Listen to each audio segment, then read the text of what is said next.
Hey, what's up, everybody? Hey, it's myself and Greg here.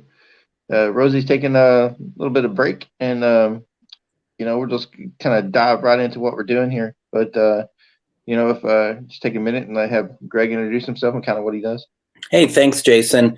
My name is Greg Bakun, and I love in the paranormal. My little area of interest is ITC, intertransmetal communications, and one of the things that falls right into that I absolutely love, Jason, is the spirit box, also known as the ghost box, and so I love to use it to have. To have communication with spirits, which is obviously that's what it's made for. But I love to have really strong connections where I can help reach out to people whose loved ones have been lost, and using the spirit box to try to reconnect them. So every Sunday night at 10 p.m. Central Standard Time on Things and Paranormal United Network and my page, Minnesota Ghost Box, I do a show called Ghost Box Live, where I reach out to people's loved ones using the spirit box. It's very emotional. And then what I also do at the end of every episode is I cross over spirits if they want to be crossed. And that's probably really the most powerful part about it. With it being powerful enough already, this is part of it that is just absolutely incredible. And so the screen below us has this this other camera, which is all the equipment that I have on during Ghostbox Live that can go off. I have over here, I have like, this is me doing it. I have like a REM pod, I have flashlight. I'm going to turn on my obelisk because the battery's really low on it. So it'll probably go off, probably like die during the show. But last night, the first word that came through it was crossover, which we had a big crossover session the night before. So it's really interesting that came through and it said West. Sometimes you're just like, what the hell is it even saying? I have a couple other things on the table, and it's on top of over 100-year-old Ouija board. And I don't do that because it's, like I think it adds any spirit or anything. I do it because I think it's cool. That's the only reason why I do it. Right, and that's pretty cool. And it is. What's up, Jeremy? It is pretty cool that you do it that way, and it's cool that you have a live camera on it so you can see anything come through. It's kind of neat. Last night, the REM pod went off probably about, I don't know, nearly 10 times. It hadn't gone off in months. It hasn't gone off in months. It went off a number of times, and I just love it. And last night, what we also look for, and I'll show you what we also look for on this, is the bell. The bell will move by itself, and it was moving quite a bit last night. And that's a cool thing. And someone last night, and I'm sorry, I don't mean to bring this up, but it's just kind of, it surprises me still. Somebody last night had said that they were disappointed that the bell doesn't move more. And it was like, the bell is moving. The bell is actually moving, and that should mean something. That should be exciting for people. But so whatever. But I enjoy it, and it's a really cool interaction. And I'm sure, as doing paranormal investigations and whatnot, that there is something about it that is the energy that comes through, and the energy that comes here was really intense last night. I could feel it, and especially when I do the crossover, I can feel the energy just come in. And then when the crossover is finished, normally it's the feeling of draining, like the draining energy, not my own energy, just the excess energy. It kind of drains away, and you just tingle for me. It was probably about a half an hour afterwards where I'm just like, I'm texting with Christy till like 12:30 in the morning because I'm just so like, I'm still alive, and I'm just so jittery after these things sometimes. Right. Yeah, it's cool. It's because with the energies and stuff you're talking about, it's like it's just you and I sitting here. There's I can see the obelisk going. I don't know what it's saying, but it's just you never know what kind of energies are going to what we're gonna bring, and then what people like that are commenting what they're gonna bring, or or anything. So it's kind of cool that it's open for open for whatever. And Don says, didn't you hear Lincoln last night? And I just going to say to folks that, and your mileage may vary on this stuff. You might hear what I say and be like, you're full of shit, and that's totally fine, because that is, we can't hang our hat on our evidence. I don't think we can hang our hat on our evidence as saying this is definitively this, because I think as investigators, as soon as we do, then we fail, because it should always be open to interpretation, and other people have strong ideas. And I say this because last May, I did a spirit box session on my show where I asked for President Lincoln to come through, because I was really wanting to get him, and that voice was very distinctive. And so I then had and I also had Mary Todd, and it was a very distinct response. It was absolutely stunning, and I don't think that's one of them that I included in our thing that we're going to talk about tonight. But the thing is that last night I heard that voice that I connect to Lincoln, and it was a full sentence. Oh, And wow. right away I was just like, President Lincoln, is this you? We did not get anything else afterwards. Someone else on the chat said, that is not President Lincoln. Okay, fine. It could you could be very well right. But at the same time, it's kind of like, well, it's very distinctive voice. It was very distinctive, and I heard it again. I've only heard it the 2 times, so who knows, really? So yeah. Right. No, I kind of agree with that too. As you take our pictures and things we gather on investigations, and be like, you can tell that sometimes you can tell a figure is there. You can definitely tell. And then you always have people that are going to be like, that's nothing. It's this or that or whatever. But like you said, you can't really just be like, yeah, that's definitely what this is for sure.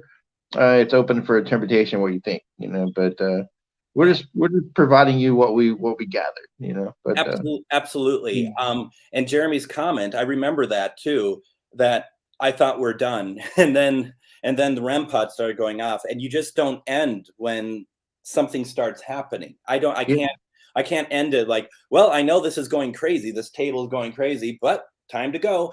right. So it was really, it was like, well, okay, I guess we'll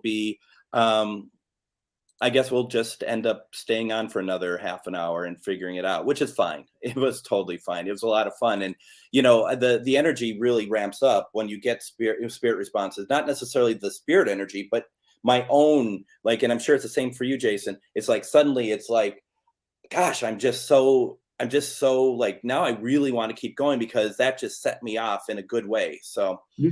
yeah. Yeah, and it does, and especially like with us being somewhere, and it's Rosie, we're together. The energies and stuff she picks up on. It's and when she's more sensitive that way to things, where I'm not. But it's pretty cool how it does feed off of that with each other, and then yeah, you just keep going. It's if you're getting interaction with something, yeah, you don't want to stop. So. No, you don't want to stop. And I mean, we did a investigation. I work with my friend Shar, and we do classes, paranormal classes for people. And one thing I always have to say about it, just went off in. Okay, just said in. One thing I have to say about the classes: when you're done with the class, you don't get like a certificate saying I'm a paranormal investigator. It's more of giving people the the knowledge to do different things, and give them a way to think about things, and the shows and everything else. It's 5-week course, but at the end of it, we do this thing where we get people together at a location, and we do an investigation. And we did that at the Grant House in Rush City, Minnesota, and we had this incredible night of doing this investigation, and it was so much fun. But and the we thought we were done. We thought after we did a live stream on Things and Paranormal United Network of the investigation, which was pretty cool, pretty fun. Then we shut down, and we started getting activity in the basement. At one Mm. point, because I had the camera set up all throughout the house, we clicked on the basement. We were up in the dining room. That was my base of operations for running the switching cameras and whatnot.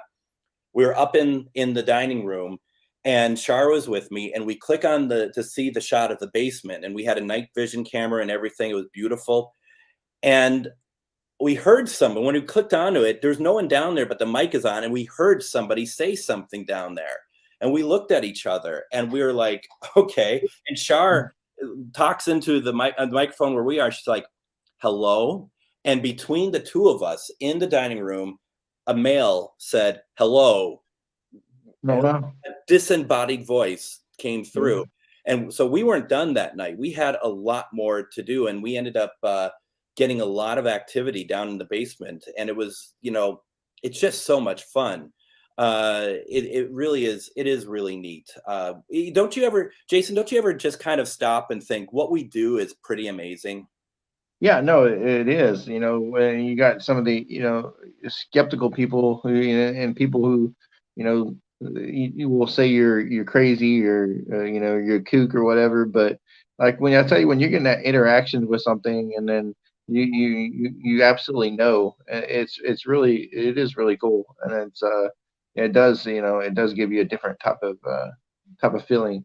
Yeah. Um, And you know, it's, yeah, Ronnie, I just want to say real fast, Ronnie was really super helpful and fun in the investigation that we did Saturday night. He watched it. A lot of people watched it, and that was the point of how we do these live investigations. Is that as everyone does, and I'm not saying ours is any different, but the idea of that interaction, that live interaction, I absolutely love. I love that part of it. I love the fact that we can bring these locations to people, and then people can take part, and we don't think of them as viewers, we think of them as investigators with us. yeah. And I just love that. It is that way, and it's cool. That's one reason. Like, we do it. Not Terry Collective. We love doing the live investigations, because if something happens, it's in the moment, and you can't you can't fake it. You see what we see when we see it, and that's the best thing. Yeah, absolutely. Hmm. and Let's see. and I agree with that. And to be fair, I don't either. I mean, I appreciate that he doesn't know if it's Lincoln or not. To be fair, I don't either. For me, it kind of was like right here. This is him. And if you watch my show last night, the way that I ask, is this President Lincoln, I kind of feel a little bit embarrassed about it, because I really try not to do my investigation, my shows, where it's fantastical, where it's just like, you hear a voice, and next thing you know, it's like, God, is that you? It's like, what the hell? We're talking about our loved ones, and now you're trying to bring through like Jesus Christ or something. What are you doing? So I just am kind of like, I'm very careful about that. But at the same time, um, it was just, I don't know.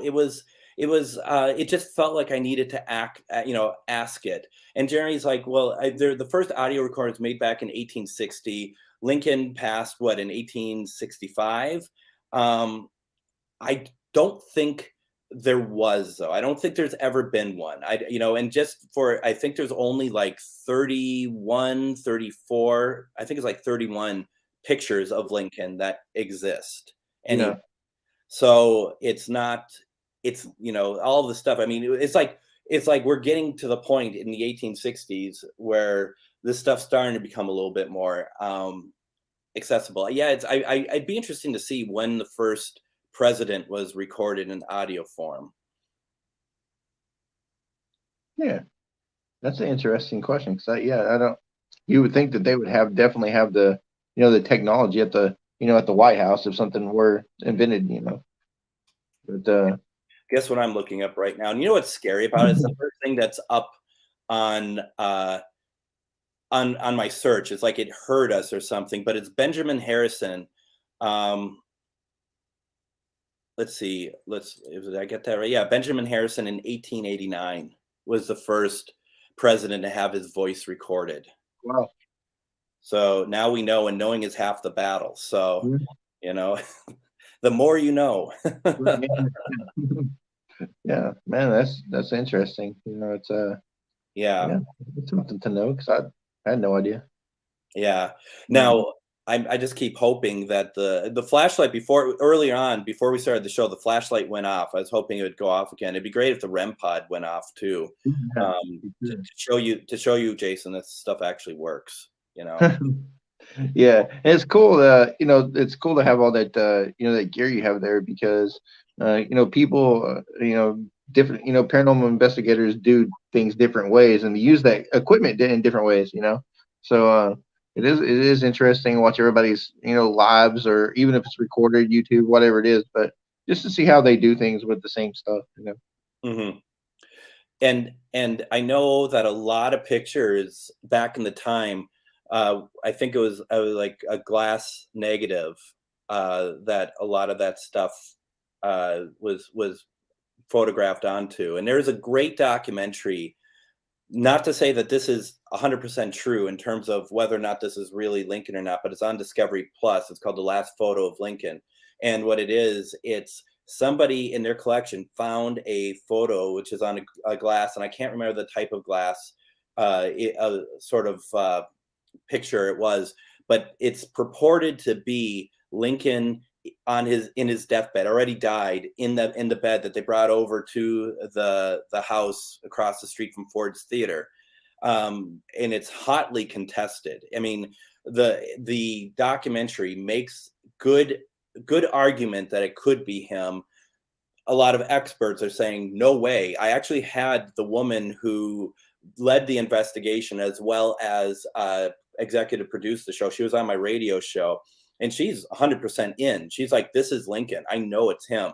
So if you have a chance to watch it, it's a very, very interesting documentary, and I don't think that you can necessarily go into it being like, "Yeah, this is 100% Lincoln." But boy, who is it then? Who is it if it's not him? Yeah, man, I love history and any kind of documentaries and stuff too. So that's really cool. It's cool that somebody's looking at it that way, and then it's kind of just presenting like, hey, make up your own mind. But it's yeah, it's cool. I mean, you never know. Now, Don, have you seen it yourself, or you just seen that the documentaries are? I'm just curious what your thoughts are on it.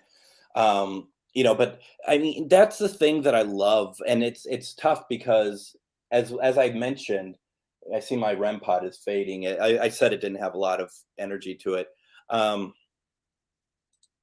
Absolutely, yeah. Let's talk about it. That we're history is so vast that to be able to to reach out to people that maybe are famous but not necessarily, like, I'm not looking to reach out to celebrities, especially ones who just passed or anything, but really going back in time and seeing who we can get and what we can do. I mean, it's a fine line in my opinion, Jason, because there are certain people, and remain nameless, that when a celebrity dies, that day they're taking a spirit box and they're trying to reach that person. And Yeah, that is really, in my opinion, that is not good. That is disrespectful. right. And all it is fame seeking. But to be able to Yeah. go back a number of years, hundreds of years, to try to reach somebody, I personally don't have a problem with that. What's that? What'd you say over here? Oh, there you go. What do you got? Hematus. I've Hmm. never seen that word come through before. Anyone know this? Hemataus. Yeah, I don't know what that is either. But you're talking about spirits, old spirits. That's an old word. So Well, and that's interesting. Let's see if Hematus.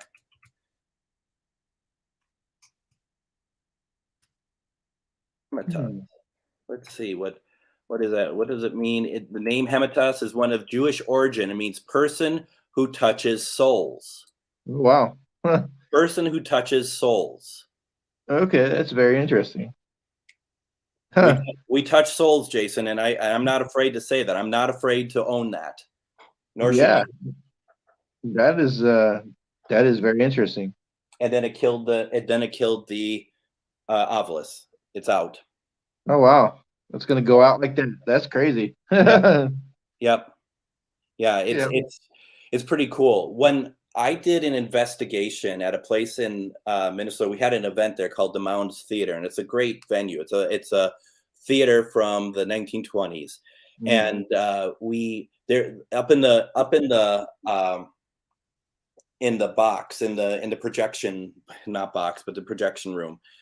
There was a projectionist that worked there for years. His name was Red, and everyone knows about his spirit, and everybody knows about his legacy and whatnot. And they knew that he loved the women, and especially one in particular. Well, it just so happened a friend of mine was with that night who was a big theater buff, and he had worked with Red at in his early life. So in the projection booth, my friend David is just like, Red, do you remember me? And our K2s were going absolutely crazy. I'm running Spirit Box, and it's saying stuff, and it's a one voice, and it's really, really impressive.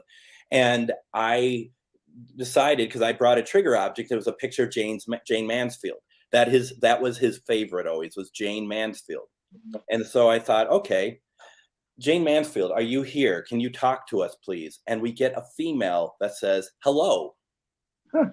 So I'm like, I just, and we don't see anything, but everything is going crazy. Red is responding to things. And I said, Red, have you met Jane Mansfield? Jane Mansfield, this is Red. And we get a mail that says, hello. And then all activity stops. Oh wow.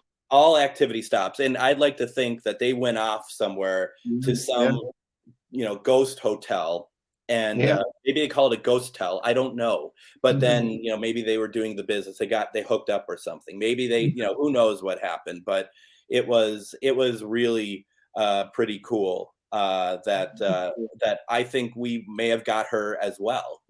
I mean, it's just, that's the fun thing about this. You never know what you're going to get. No, that's definitely true. You never know what you're gonna get. That's one thing too, is everybody assumes that we're doing these things and we're going to these residential locations or even famous known haunted places, and everybody's like, well, it's you're dealing with these spirits and you're messing with demonic forces and all stuff, and it's like, we we very very very very rarely come across anything that's an entity like that or negative. Um, it does happen, but it's mostly just great interaction like that. It's not necessarily scary. It's pretty exciting, and it's cool when you can make any kind of contact with something like that, and it goes that way. Yeah, no, I absolutely. And I'm a firm believer, especially when we're doing the Sunday night shows. I'm a firm believer in setting the intention to love and light only. Yeah. I that is not, we had some interesting things come through here when we do our nights. We've had somebody who, uh, and I've never revealed this before. I've had somebody who sent me pictures afterwards of them being scratched. Oh, Um, wow. and I've never seen that since. I never seen it before. I never seen it since. There's somebody I knew pretty well, and my guess is because they had something else going on in the house that was dark. In fact, because they had something going on dark, this is my Florida water. I got a bunch of these from Northern Shadows Paranormal Research Team, and her bottle, her bottle of this, as you can see the color of it, it's not much left in this one. Her bottle turned blood red, Oh, wow. and then it turned back to this. She was having some real difficult stuff going on in her house, and I'm not going to get into it only because it's not my place to say it, Yeah. nor do I want to resurrect it. But it was a really scary situation in her house, and I have pictures of all that stuff, including fans moving by themselves and stuff, and it was really just something. It was really pretty crazy. But and we've had people come on, say "F you, Greg," "F you," "F this," "F that." Yeah. We've On, gotten it. yep, but I mean also just on the GhostBox Live when we're setting the intention for love and light. I mean, it still comes through, but Yeah. it's like, just don't pay attention to it. Right. Yeah, we try not to give it much light when that stuff happens to us too. But there it doesn't mean it doesn't mean anything's demonic or whatever. But you just come across assholes like you do in life. They're going to be the same way in death and just mess with you. But I, um, that's exactly it, and that's the thing that people, I think, sometimes struggle to understand. That when you pass away, you don't suddenly become an angel, right? right, When you pass, if you are a jerk in real life, you're going to be a jerk, or even just someone who's mischievous. Let's even not even take it that far. Mischievous, likes to play games, likes to kind of yeah, give someone a bit of a jab here and there. That doesn't go away when you become a right. spirit. Exactly, and it doesn't because it's just like when we go, again, like in these residential houses, and we're making contact with these spirits. You treat them with respect because they're people, just like you and me. Just so it's just like having a conversation with us. It's the same there. So you don't, yeah, it's going to be the same attitude, the same personality they had. It doesn't change, like you said. There's no reason for it to change. You're going to be the same way. It totally is. Go to Sherwood Forest, see some ghost hunts, very creepy EVP and photos on them. That was awesome. I love the fact that Facebook and YouTube come out all lives I've ever seen. Has never been a dull moment. I'll check that out. That sounds really cool, actually. That's I cool. I also would love to do lives because I love doing lives in general. Like I love when we do this. I love the stuff I do. But I'd love to do one of I have some friends and maybe they'll let me do it with doing a Bigfoot expedition, like just doing a night being and just doing something in like I have friends in Florida who they're always like, come on down and join me for they call it Bigfoot hunts. They don't mean to hunt it, but I don't those words are trigger for me. Um, and I really want to do stuff like that or do something with aliens and Yes. it's the possibilities are so endless with this stuff.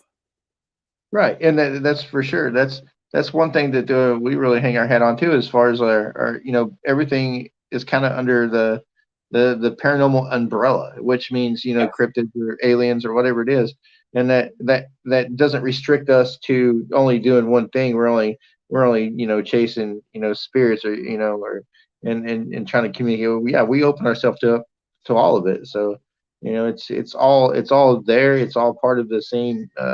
Universe, if you want to look at it that way. And it's just, so we get excited to do alien things and Bigfoot things, and especially being here in Oklahoma, where we're at is, it's Bigfoot country. So, you know, it is Bigfoot. I'll tell you what also I want to do in Oklahoma with a live. I want to take my truck out there and I want to do some storm chasing, do some live feeds of yeah, some of the storm. I mean, we're coming up on tornado season for you out yeah, there, what, next month, right? Starting April through June, isn't it? For yeah. tornado.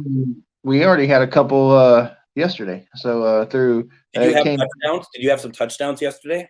it came through it kind of went east of us through Arkansas, but yeah, there was a touchdown there, and it's starting. It's getting that time.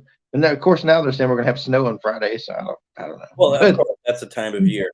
Oh my, yeah, Annette, I have been so close to so many tornadoes, and I started for me back in 1994 when I worked for a TV station and I directed the news. And we're one weekend we got into the news van and the Mankato, Minnesota, which is southern Minnesota.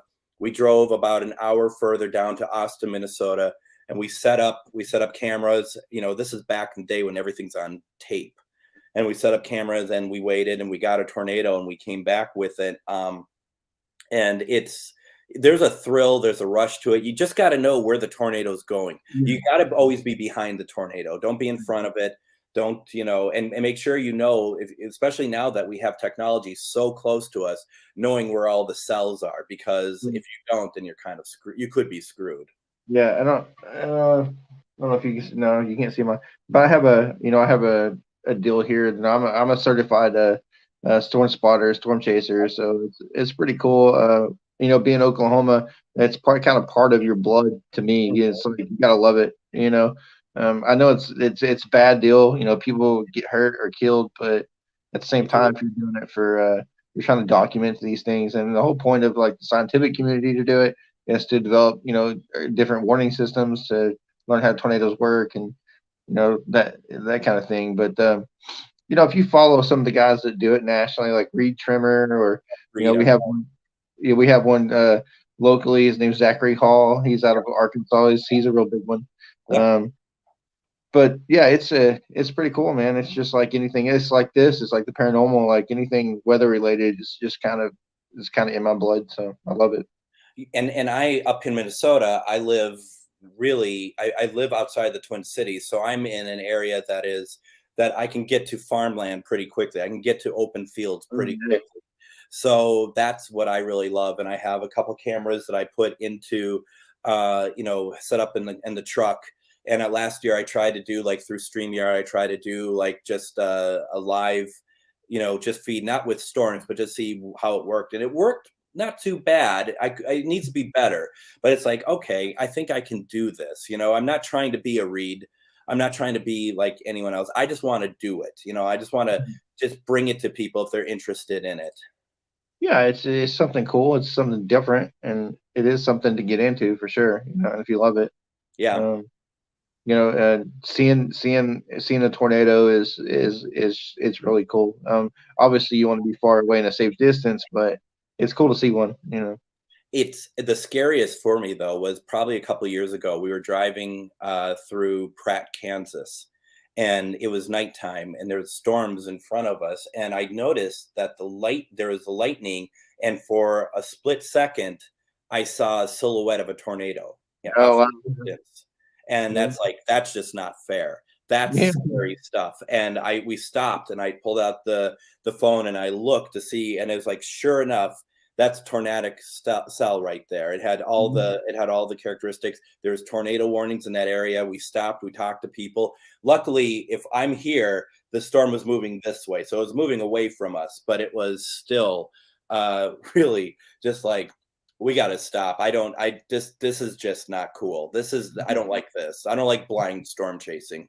Yeah, and that's a lot of it too. Like, especially when you're the storm spotters out there. You're trying to get information from the different news networks or whatever to keep people safe.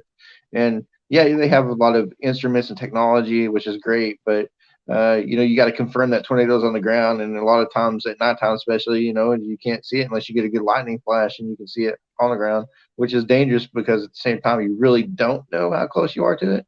So even though you're watching radar, so. Yeah, it is something, you got to be a little bit experienced in, and you don't want to definitely run up on. Yeah, and you gotta have to know what's going on before you get in the car and do it. And I mean, when people are like, that's too scary for me, I don't want to do it, I don't blame them. I really don't. I have a reoccurring dream of being like in my backyard and seeing the funnel cloud form, and the funnel start coming down. I've had that dream, not just at where I'm at now, but I've had it other places I lived throughout my life, which is really interesting. That is very interesting. It's crazy because you got a good rope tornado that comes through. It could demolish your house and totally not touch the next one next door. And it's crazy how that is, but it is that way. And I think it really started for me in '84 when I was 10 years old, and a tornado came through and tore apart a lot of the town I lived in, St. Anthony Village. It tore apart parts of my school, like the church. It blew in all the windows. It was it killed at least one person, which that's a big deal in general, but at a small town. And then the big mall that we had, Apache Plaza, it did some serious damage to it, and it scared the hell out of me for years. And then it turned into more of a respect and fascination for it, that I just was like, yeah, I want to keep looking for these. And I always get excited when there's severe thunderstorm warnings, when there's if I can go out and look and see a wall cloud or something. I just love all that. Yeah, as long as you can do it in a safe way. And it is like that. You see memes of people that says, when the storms come through, you get people in Oklahoma that's out in their backyard watching it. It is true. I mean, as long as it's, you can be out there safely, and but it is neat. And then the movie, Twister, that drum up a lot of, curiosity and enthusiasm for tornadoes. So that helped too. You know. It did, and yeah, I don't know. It's really it's a lot of fun to do, and I mean I look forward now being in Minnesota. The weather I don't like is snow, but Yeah, here we are all the same. I It's can just imagine.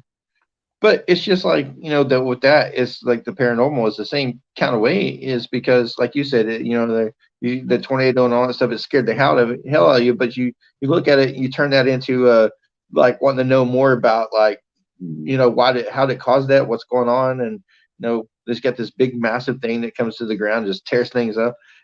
It's scary, but it's the same thing as paranormal. It could be scary, but you develop that want to know, like, you really want to figure out what's going on if you can, so you yeah. chase it. Yeah, Yeah. no, absolutely. And so, yeah, that's really cool. And it's funny because I didn't realize that you were certified storm spotter, and then Nick Moulet is really big into all this as well. Yeah. It's interesting. I wonder how many other folks that we know that are, and you may know more too, that are really into that storm chasing side. Yeah, it's really kind of cool that that there are a lot of people. I knew Nick was, yeah. I think everything fascinates Nick, though. I think everything Yeah. fascinates, which is Surprised you don't have a tornado patch on that vest of his.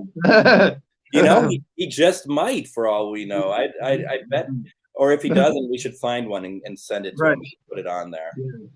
I know he was excited about wanting to do something like that, to come, do some chasing and try to see one, Um, but yeah, it don't, like you said, it doesn't just happen in Oklahoma, Arkansas, and everybody. There's a lot of places around the country tornadoes occur, and it's like I saw somebody made a comment about earthquakes. We have a lot of earthquakes in Oklahoma too, and a lot of people don't think about that, but it is true. Um, I it's, Yeah, I go don't ahead. know. No, you can, here you can just experience, like, it seems like all the weather systems, and like within a week here, it's weird sometimes, but I bet it is, and I know up here we have it kind of the same, but I don't think we get, and I could be wrong. I don't think we get a ton of earthquakes, at least of anything that's of measurable significance, perhaps. yeah, it is interesting. It may not be something that you would even notice, but I don't know. If you ever if you watched the new the Ghostbusters movie, it just came out. They reference a bunch of earthquakes, and the fracking and everything that happens, in Oklahoma. But it is interesting, and it's sometimes we do get really good measurable earthquakes you can feel. So That is cool. I just remember one time here. There's been a couple times I thought my house was going to be completely blown away, and I was standing outside, and you talked about, and it made me think of it because you talked about the memes of Oklahomans yeah, outside, and I was outside. I'm always outside watching the weather. My neighbor across the street, he came out, and we're looking, and we're seeing this very low wall cloud literally come down our street, and he just looked at me and he just said, "Nice knowing you." That stuck with me because it's just like there really was a moment of like, holy cow, I don't know how we're going to get out of this one because the feelings of when a tornado is coming by, and right. it just, and nothing happened, absolutely nothing happened. Meanwhile, there was our first year living in this house. I was with my ex-wife, and we were up in the bedroom we're just kind of like laying because we don't know what else to do, and the lightning is so intense, right? It's just so much. Realizing that that there was a tornado about a mile away and it killed 3 people. Oh wow. So it's really something. Yeah. Yeah, we get a lot of the systems where the wall clouds and everything is, the funnels developing over our area, and they'll touch down like somewhere between us and, like, the border of Arkansas, or skip up somewhere in Arkansas, because we're pretty close to the border here. So um, it is cool that way, but sometimes it's all around us. And you're like, okay, we need to pay close attention to what's going on. So Yeah. Are you interested in hearing some recordings that I brought along? yeah, I'm very excited about that. Let's see. And so this is, I mean, and I'm not sure the best way to do this. I thought maybe I'd play them 3 times in a row, each one, so people Okay. get now, obviously, and this, normally when you have people together and you're playing, like, evidence for people, technically, the way you should do it is not tell them what it is, Right. for people to kind of guess and try to figure it out themselves. But because it's like a show or whatnot, there is a caption on it saying what I believe the response is. Yeah. So keep that in mind. This first one, is one of my favorites, and I'm gonna probably say it about all these, but it's one of my favorites because I got this at a place that is no longer around called the Soap Factory, and it's in St. Anthony, Maine. It's right where Minneapolis was founded, Oh, and wow. the Soap Factory had been a number of things in its life, but it became a paranormal location, and I did a web series episode from there that it's going to be on Paraflix. I did it years ago, but I signed Paraflix, so I'm going to have some of that stuff on there soon enough. And what happened was this is night we were shooting, and we stopped the cameras, and we were down in the basement, and we all of us, there's about 4 of us, or I think 5 of us, and something dark moved between our legs, not like a dark entity, but we thought it was a dog. And so I had a spirit box going, and this is not normally everything I do on my lives are the SB7 only because it's easier for people to hear through a live. But I was using a Shack Hack, which is a Radio Shack radio about that size, but they change it so that it can act as a spirit box. And I asked the question, is somebody's dog here, because we thought it was a dog, and I'll play for you what we thought the response is. And once again, there's a caption on it for what we thought it was said, and because we heard it live, we thought this was what it was said live, and listening to it makes sense to us. So I'll play it 3 times in a row. Is somebody's dog here? Is somebody's dog here? One more time. Is somebody's dog here?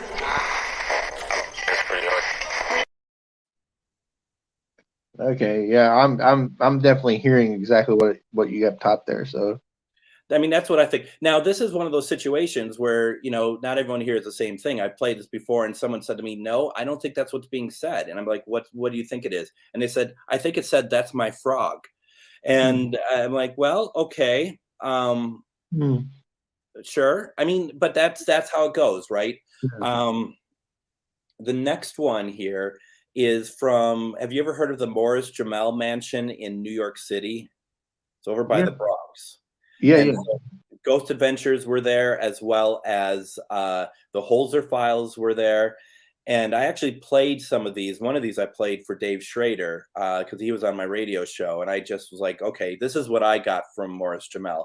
Watch that episode of Holzer, because if you haven't watched any of them, give that one a shot. That's a really good one. It's a great place. I went there with my friend Robert. We went during the day, and I brought some paranormal equipment, just bring it with and stuff. And it was later in the day, and I said to the woman behind the counter, I'm like, I'm a paranormal investigator, and I'm sure she's just like, oh my God, another one. Yeah. And I said, would you mind if I do a spirit box session here? And she's like, go wherever you want, as long as, preferably if there's no one in the room and whatnot. I'm like, I understand. And then afterwards, she's like, come over here. And she brings me to there in the back of the mansion. It's called the Octagon Room. And she's like, why don't you try in here? And she shut the door. And we were in there for about an hour just doing spirit box work. This first piece was received in the basement. And that's where the kitchen was. When I went down there, there's people sitting on benches in the basement, and they're just staring ahead. It was so weird. And then and I just looked at them. None of them looked at me. They all got up in unison and they walked out of the kitchen, not even looking at me. And I thought, Wow. God, that's strange, really strange stuff. More, it's called the Morris Jamel Mansion. This was a mansion that was built in the 1750s, 1760s. For a while, it was General Washington's headquarters for the Revolution. Later, it went, and it was originally owned by the British.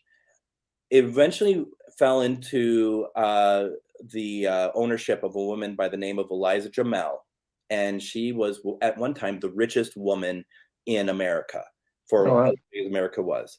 And she was someone you do not mess with. She was very strict. She was to the point. I got this from the kitchen, and I'm asking someone in the kitchen, like a kitchen maid or something, can you talk to me? And I get this response, and I believe this is actually Eliza Jamel because she is very pointed. She's elderly, and she doesn't want me talking to them. These are very quick, so I'm going to play them 3 times in a row.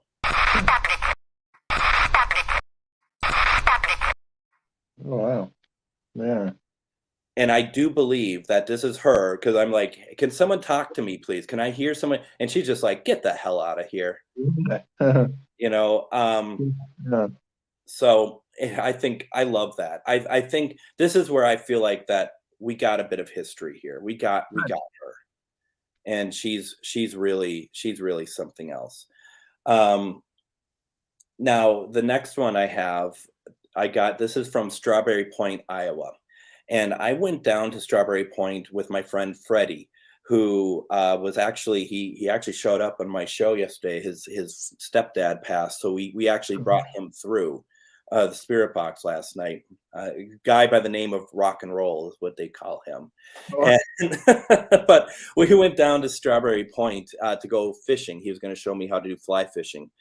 And we stopped at we were in a hotel that is purportedly haunted, which I'm not so sure it is, but we're in the bar, and word got around because every time someone asks us, what are you doing down here? Freddie's like, we're looking for ghosts, we're paranormal investigators, all this stuff. And I'm just kind of like, yeah. it's just I don't want to make a deal of it because you don't know how people react to it. This is very early on in my time of doing this. And so it got around the bar that's what we're here for. And some woman across the bar, she says to me, you couldn't last 5 minutes in my house. It's so haunted. I had to leave there because it's so bad right now. And I said, let's go check it out. Let's figure, now obviously she's by herself and there's 2 men she doesn't know. She's not going to have us just go back, but she did. Oh, wow. She had her friend come over, and we spent about 4 hours in the house doing these investigations. The place was off the hook. In fact, I went back with my friend Nicole Hopla, who we did the original web series with, and we did one of the episodes on that house at Strawberry Point. Then I went back another time for another reason, and then we went back just last year where Wow. we saw something black just shoot out by us. The place is pretty legit, pretty amazing. So, I just wanted to see, because the folks with us were wondering, well, can you get intelligent responses out of it? So normally I don't do this, but I'm just like, let's see if they'll say Freddie's name. And so this plays 3 times in a row. After the name is said, then there's another spirit who reacts to us being excited about what was said. So have a listen to this 3 times in a row. Here is named Freddie. Could you please say Freddie's name to validate that you are listening to us? You hear that? Here is named Freddie. Could you please say Freddie's name to validate that you are listening to us? You hear that? Here is named Freddie. Could you please say Freddie's name to validate that you are listening to us? You hear that? And it's cool. That's pretty awesome. And the woman that's laughing maniacally, that's Shannon. She owns the house. Yeah. And I have countless, we're not playing them, but I have countless recordings from that night. But my favorite, and I didn't put in there, we were doing a spirit box session upstairs, And so suddenly I'm hearing voices, and I shut off and I have this recording. I'm like, I can hear voices. And Freddie's like, I hear voices too. And on the recording, you hear a mumble from downstairs. There's no one else in the house. And you're hearing dogs bark at something downstairs, and you're hearing mumbling of someone talking. And Shannon, who is she is just so like boisterous and just really full of energy, you could tell it was getting to her, because instead of being like, what's going on? She's just like, hello? Oh yeah. It's like you can tell she's just like, I don't know about this. Yes, Jeremy, that was that was Shannon.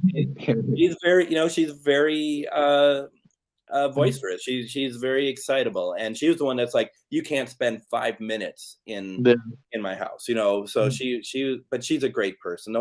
Her husband Todd is also a great person. They invited me back a couple of times, and it's been a lot of fun there. What are our rules on swearing on this show? Just curious. Yeah, we're not using any kind of heavy cuss words. So, we're saying some stuff that, just lightly. That's totally fine. But Yeah, this one, and we don't have to play it. This one, I believe we got this in St. Anthony, Maine. It's a woman saying, F you, pig. Hey, if that's what it is, that's what it is. I love it. You're just like, well, if that's the evidence, let's play it and see if anyone else thinks that it's that or if it's something else.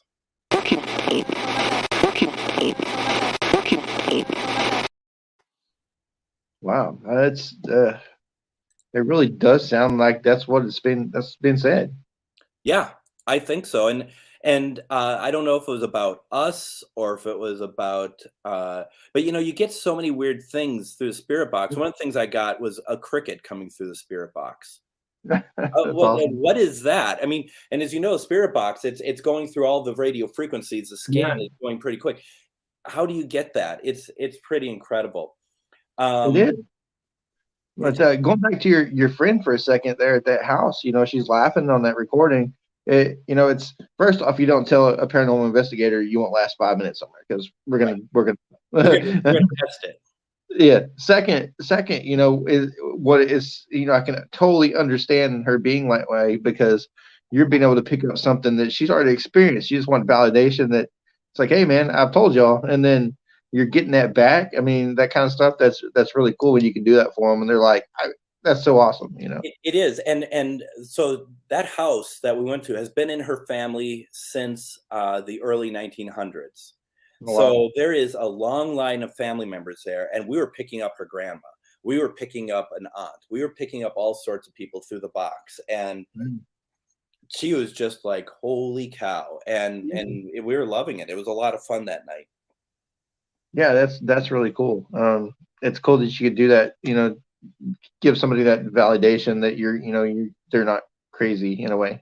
So, well, let's not be too sure about that yet with her or me, but we go back to the Morris Jamel mansion, and my friend Robert, who went with, he was having some it felt like he was having some sort of connection with some spirit there, and he kind of zoned out at one point, and he didn't kind of come back until I came up to him. He was looking out the window on the top floor, looking down on the grounds and whatnot. So, and certain things seemed like they were kind of affecting him throughout our time there. And we didn't go there as a paranormal investigation. We went there to just kind of check it out. And so, like I said, we did spirit box in the kitchen. We went to the octagon room. We did spirit box. Then we went out to the front yard outside, and I did a spirit box session out there. And Robert just went walking around the grounds. I got done with my recording. I didn't hear anything, and I thought, well, that was, whatever. I guess, this place may not be as, haunted as I thought, because none of the stuff that I got that day I heard live on the spirit box. Then I got home and I went through the recordings, and the one outside, and all of them had a ton of stuff, but the one outside had this with a direct message for Robert, and this is what it is.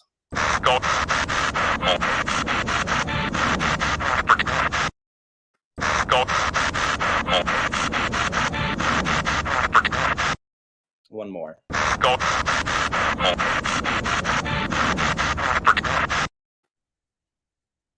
That's interesting. That's what I played that for Schrader, and he thought that was pretty cool. I also played it. If you ever heard of Tim Woolworth, he runs the site ITC Voices. So I like him because we all do Spirit Box, and he actually, it was funny because he actually sounded jealous by that one, because that one is very clear, and it's a message. It's very interesting.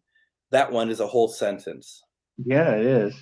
Especially you got the sentence, you got the name specific person. It's like, you think about it as, is it like, hey man, we're looking out for you, you need to go home, or is it a threat? Hey, go home, or what is it? What is it? Right. And I've always kind of thought it was like, hit the road, buddy. We don't want you here anymore. Right. It's like, or it's like you said, it was affecting him. I mean, he's picking up on their energies they're not used to, and they're like, hey man, we can't have this guy around.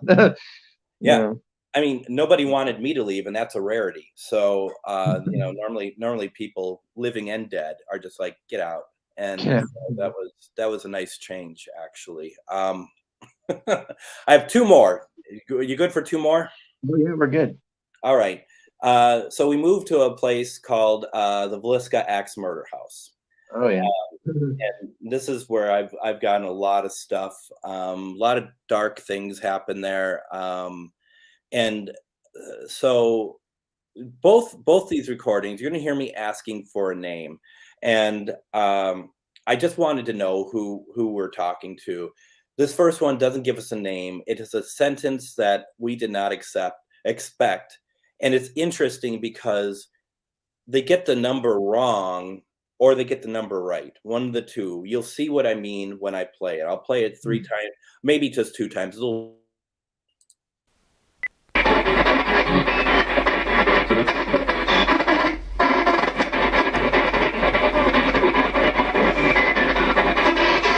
We're still looking for a name. Give us a name.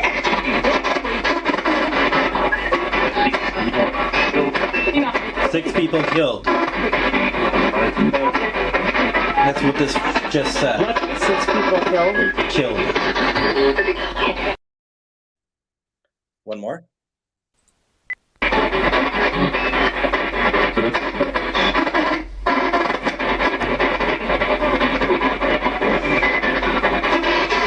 We're still looking for a name. Give us a name.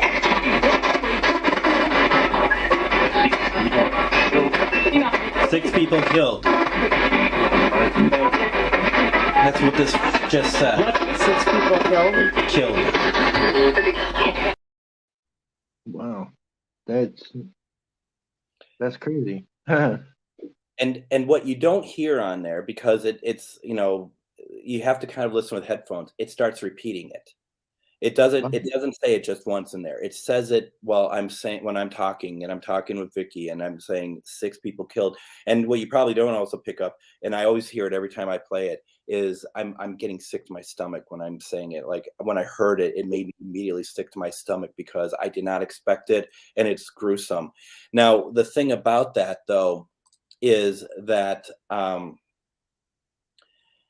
it's 8 people were killed at Veliska, but 6 children were killed. So what is that? And I was just having a conversation about this with Shar over the weekend, because Veliska has very deep meaning for her. And we don't know, no one knows who killed that family and the 2 friends that were staying over. But I truly believe it's not what we think, and I think that there's more involved with it than what we know, and I think that alludes to that personally. I don't know if that's true or not, but it's really a very interesting thing, and that is just such an interesting recording. That was very cool. Yeah, it was a very violent thing that happened there, and I've watched numerous things about it, and they, the theories about who they think did it, all those, but it's kind of crazy back then that happening like they did, and then the person just, walks away.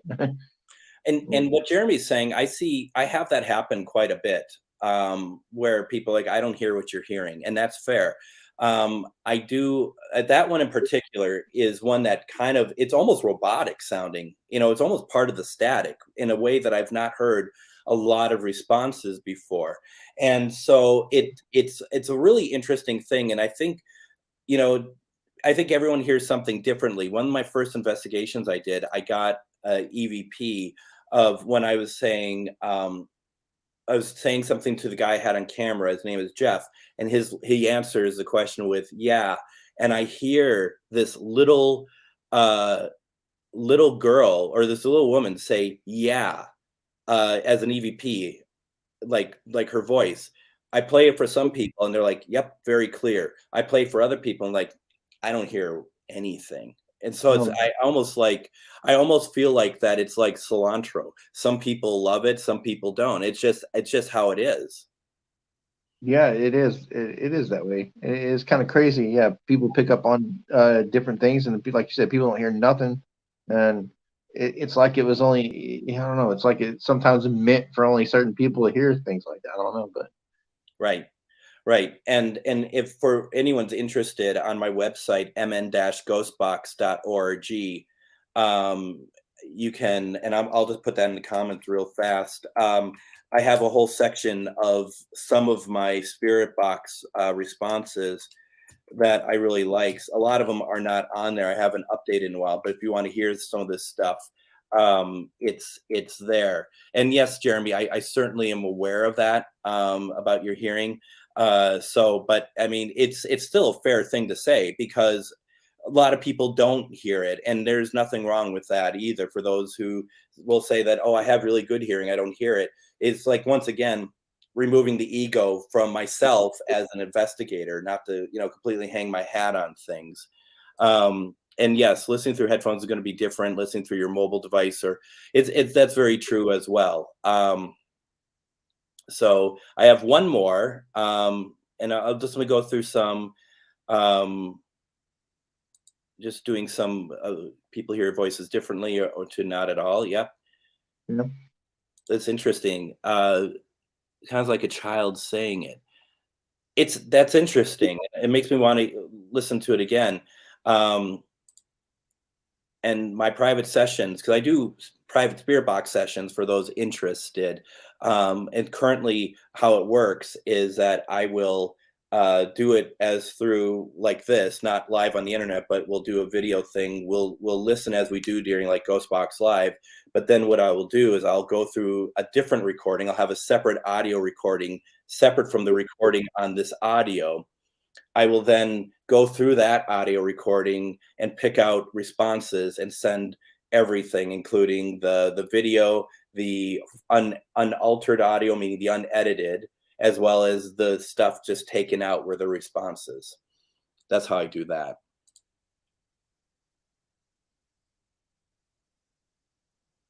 Yeah, absolutely. No, I believe that. And then, oh, interesting. I have one more, and I'm going to set this one up. This is one of those cases that I've been listening to this for years, and somebody else pointed out to me something that's being said in this. And it's longer, but I am going to play this one 3 times. This was at Velisca as well. We were upstairs in the parents' bedroom. And for those of you who don't know, and Jason, do you mind if I kind of give a little background of Velisca real fast? sure. Yeah, Basically, this is a house in Velisca, Iowa. And there was when this family, along with their 2 friends, go up to mass up the street to the church the last day of school in June of, 1912. And when they come back, they go to bed, and there was a murderer waiting in the attic to come out and kill everyone in the house with an axe. Well, for those of you who may not realize this, when I think of an attic in Minnesota, an attic is like the very top where nothing else is in it. It's just an attic. But at Velisca, and probably all the farmhouses, I didn't realize it, when they say attic, it's more like a crawl space. It's an area that's on the same level on the second floor with the parents' room, and the children's room. So while they're getting ready for bed and stuff, there's somebody in their house waiting for them. And when they go to bed, he comes out and he slashes them all with an axe. And so after that, in the late 1990s, early 2000s, the house opened up for tours. Then it became a place for paranormal investigators to do their investigations. I consider Villisca to be the STD of the paranormal, because people are conjuring there. People are doing stuff that they shouldn't do there. The original spirits that were part of what happened in that house, they're there, but that's almost overshadowed by the true. And I do believe this place is truly dark. I believe that this place is not like, oh, there's people who are just bad in life and they're bad. I think there's dark entities there. I really do. What we're going to play, though, is not necessarily, it's not necessarily dark, not necessarily evil, but it's someone trying to scare us. So we're in the parents' bedroom, and there is we're doing a spirit box, and you hear Greg, my name, and you're going to hear me say when I'm looking, because it doesn't sound like it's through the spirit box. It actually came away from me, and I look at the people with me. I said, "Did somebody say my name?" While they're looking at me and they're shaking their head no, on the spirit box, you're going to hear someone, a male, say, "I did." And then I'm going to say, "You know my name. What is your name?" And then you're going to see the name that comes through the spirit box. So I'm going to play this 3 times. Greg? One. My name?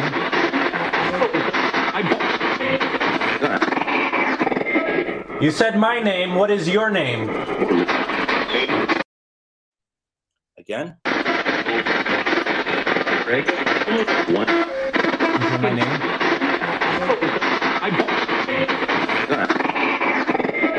You said my name. What is your name? And the final time. Greg? One. My name?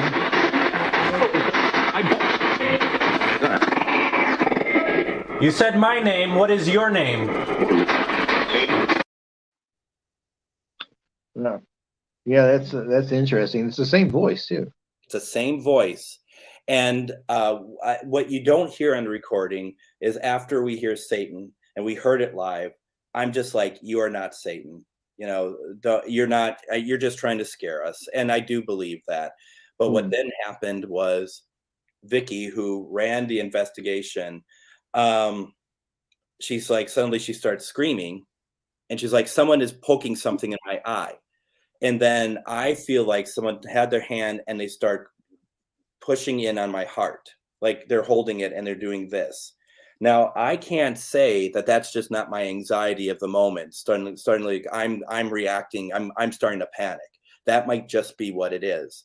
But boy, my heart just started to hurt like it never had before. And that's where I ended up with getting an attachment, my first attachment, and it stayed with me for 3 months. Wow. Was one of those things that I left there. We're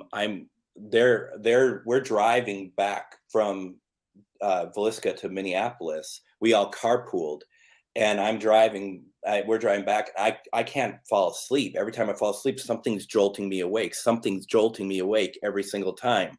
So Vicky, she's like, it's her car, and she's like, "I'm tired. Can someone drive?" And I'm like, "I'll drive because I can't sleep." I'm telling them I think I have an attachment.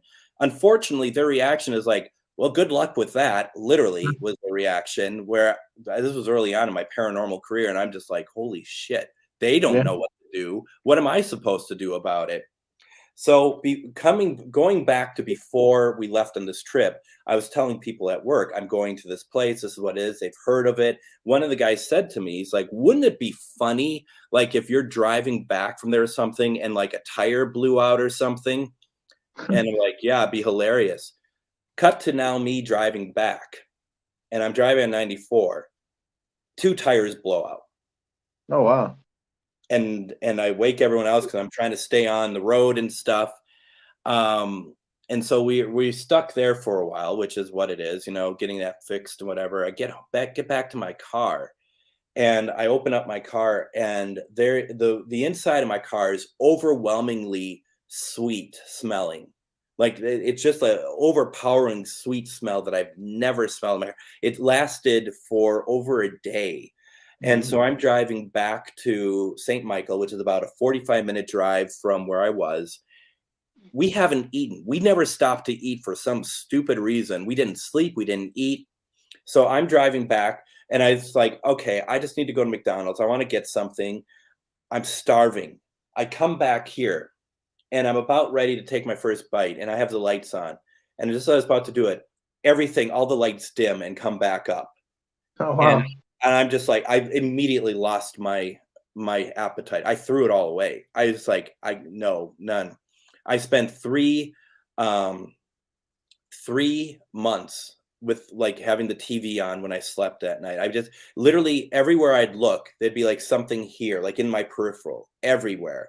I started wearing crucifix. Other people at the office started wearing crucifix because something was attacking them. Oh, wow. It was I've never experienced anything like it before. The guy who said, wouldn't it be funny if a tire blew out? When I came in, and I just came in to get something, technically it's my day off. I came in, and I mean, I was on the verge of tears. I was so shaken by the events of Villisca. He's like, how did it go? And I'm like, the tires blew. And he's just like, shit. And he turns around, goes back to his desk, starts typing. We never talked about Villisca again with him. It scared the hell out of him. It was, and funny thing is, Jason, you talk to other people who've gone to Villisca, and all they're just like, nothing happened. It was fine. It was okay. Not much, which is fine. But myself and other people, we weren't doing the same investigation, but a lot of people have been like, it's been crazy, just crazy. That is crazy. It's like when you hear when you hear real stories like that, and you get the experience and get to hear exactly what happened. It's different than it's like when we do our thing, our investigations, and we compete against I say we compete against the shows that are on TV because they put like a false flag out there what we actually do and how it's done. I think a lot of them. There are some shows that try to do it right, but like when you're getting possessed every episode on your show or something, it's people think it's what we do, and it's nothing like that at all. But there is real cases, real incidents like that do happen, and you do get attachments, and things do follow you, and especially if you don't take the right precautions. Absolutely. And that's the thing about it that, I mean, it's, like I said, I didn't think I was ever going to be back in the paranormal after that, to be honest. I was truly done. I was just like, this is not fun. I thought this was going to be fun. This isn't fun. And my whole attitude then shifted from that. Yeah, I was wondering that too. What was that flash from your feed? Are you in a storm or? I'm in my office, and my TV's on. Oh, okay. And it's I'm actually I have the Conjuring on right now in my office. So yeah. That's interesting. Yeah, so and that's just one of those great situations where it was scary at the time, but now and I'm going to be going back to Villisca in October with Shar. We're going to go back, and we're going to just kind of see, because Shar would be one to talk about Villisca in great detail too, because her experiences are truly terrifying and truly intense.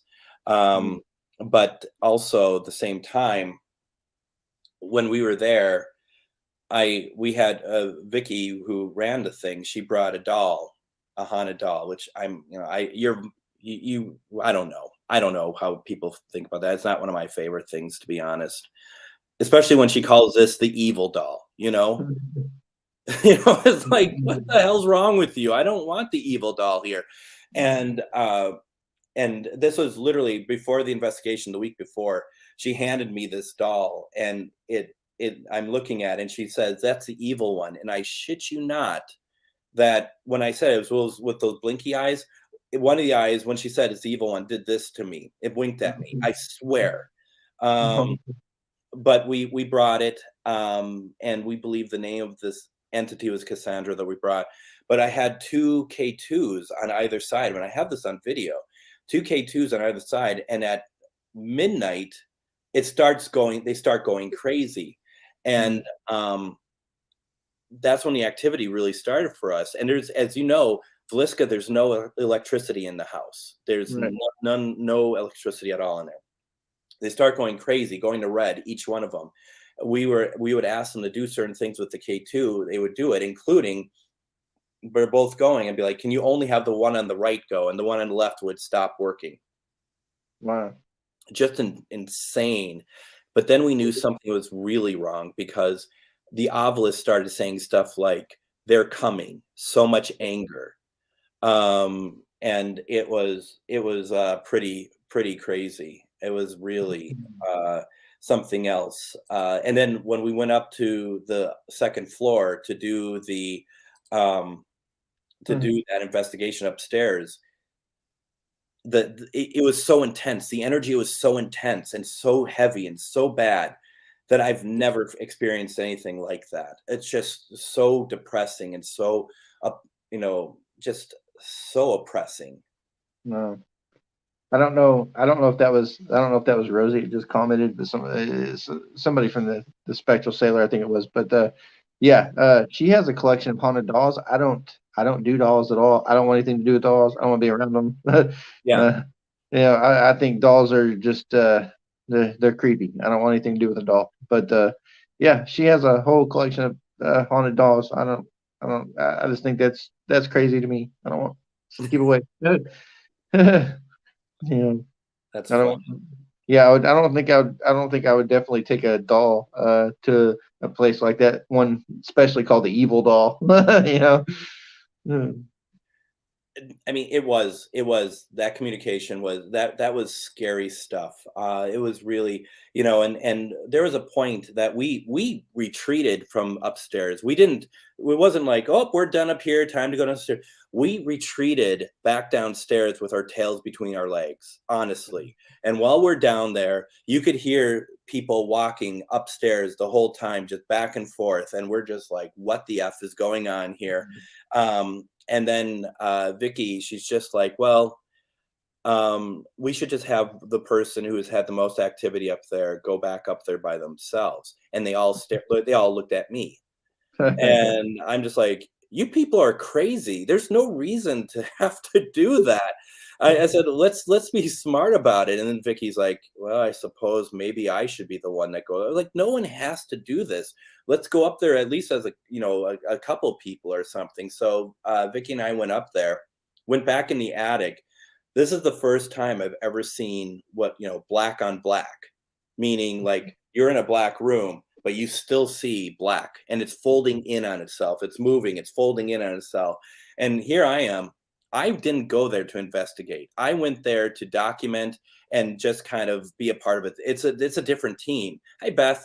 It's a different team. I mean, I just went to go. And next thing I know, I felt like I was the one being focused on this thing. And it was like a nightmare. It was truly a nightmare. And I was much younger, and it was very scary.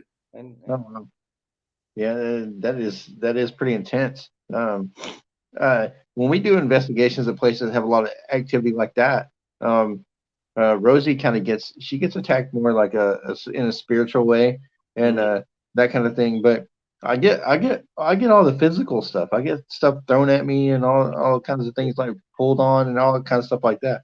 I don't know why that is, but it's always that way. Yeah. Well, it almost feels like that spirit knows where you two kind of connect as far as within the investigation, where she is very intuitive, very mediumship, and you're saying that you're not, which is not true, but whatever, and that you're going to take the brunt of the physicality, perhaps. I guess so. I don't know, but I would definitely like to visit that location. I've always wanted to anyway, but you should. it's on our bucket list, for sure. We always do protection prayers and all that kind of thing, but you know, I guess sometimes that stuff just only goes so far, But Well, and that was it. Like when we did, I mean, we made a pact as a group of us that let's not get into the car that we're going to drive home in until we do our closing prayer, and that we're closing and making sure that the spirits aren't know that they cannot follow us. But one of the guys with us who just had never investigated before, and he just like didn't really care. After we said that, he just gets into the car ready to go. And I do feel like that was something that really affected everything. And I pulled him out. I was just so done at that point. Like, what did we just say? What did we just say? And here you are, just, idiot, get out of there. Now we have to do it all again. And I just really feel like that it affected everything. It took everything to a wrong turn. Yeah. I mean, and it really could have. It's like we always want to be as safe as possible, and you got to really take it seriously because those things, like you said, it can attach to you, it can follow you, and it can affect you. Your daily life, and it can get crazy. Yeah. When it lifted from me, it literally was like overnight. It wasn't gradual. Literally, it was like one morning I woke up and I felt like maybe whatever was with me just lost interest. Oh wow! It just was like, oh wow, I don't feel so, like I don't feel oppressed anymore. That's pretty cool, and it's cool that it was went that easily, and it wasn't like a fight. But I don't know, like you said, maybe he was just like, okay, Greg's boring. I gotta go. Well, I mean, everyone does. So I mean, eventually it's going to happen. But at the same time, when I had Reiki done, last time I had it done was actually some time ago. But Nicole, who did it, she's just like, you have stuff here that dates back to when you used to go to New Orleans, and I used to go to New Orleans once a month for work. This is before I got into the paranormal, so something had been with me for some time, actually. Wow. That's kind of interesting there. Yeah, I don't think it was anything nasty, but we'd always stay in the French Quarters, so there's always something going on there. Right, and then I guess something. Yeah, maybe it was. I mean, it's like I'll just hitch a ride with this guy for a while. Yeah, right. It's kind of interesting. Well, it is interesting how that house, all those different types of spirits and entities are there. Like you said, kind of covering up the original people who were victims there. It's that's interesting. You can't really necessarily get down to their voice. It'd be kind of hard. No, but I know, like Shar, for example, she has a very close connection to the spirit of the children there. I mean, I think you can go there, and we have a theory that perhaps, like I said, it's a theory that all this other nasty stuff is on a different plane than the people who were killed there. And maybe they're not aware of all the stuff that's going on there. I don't know that or not, that's other spiritual stuff. I will say, when I was there, and some of you may remember this, the following week, there was somebody at the house and he stabbed himself in the house and he had to be airlifted out. And he says that he didn't have control of himself when that happened. I don't know, but it was really interesting because I was having these horrible, situations when I'm home. And then I read that somebody stabbed themselves the very next day. And that was frightening also, Yes. Wow. Oh gosh. That is my gift that I have for any sort of mediumship or something is smells and like picking up stuff. And there's a very distinct smell when my dad's spirit's around. I picked that up the night he passed. That stayed with me from that moment on. So I get that totally, Ronnie. I'm with you 100%. What is that? It's not clairsentience. It's that I always get my clairs completely messed up. Yeah, that's definitely something that I'd have to ask Rosie about. She knows all about that stuff. But, Yeah. Yeah, I don't know. Not here. I definitely want to go to that house. I know that. Yeah, Yeah, I would recommend, I mean, unless you don't want to do it, but I recommend bringing a few people with, because it's not cheap to get the night there. It's like $470 for a Mm, night, up to 6 okay. people. Oh, I mean that's cool. And I do think something about what Jeremy was saying that earlier. EVP played with the saying 6 people killed there. It did sound like a child's voice to me too. So That's interesting.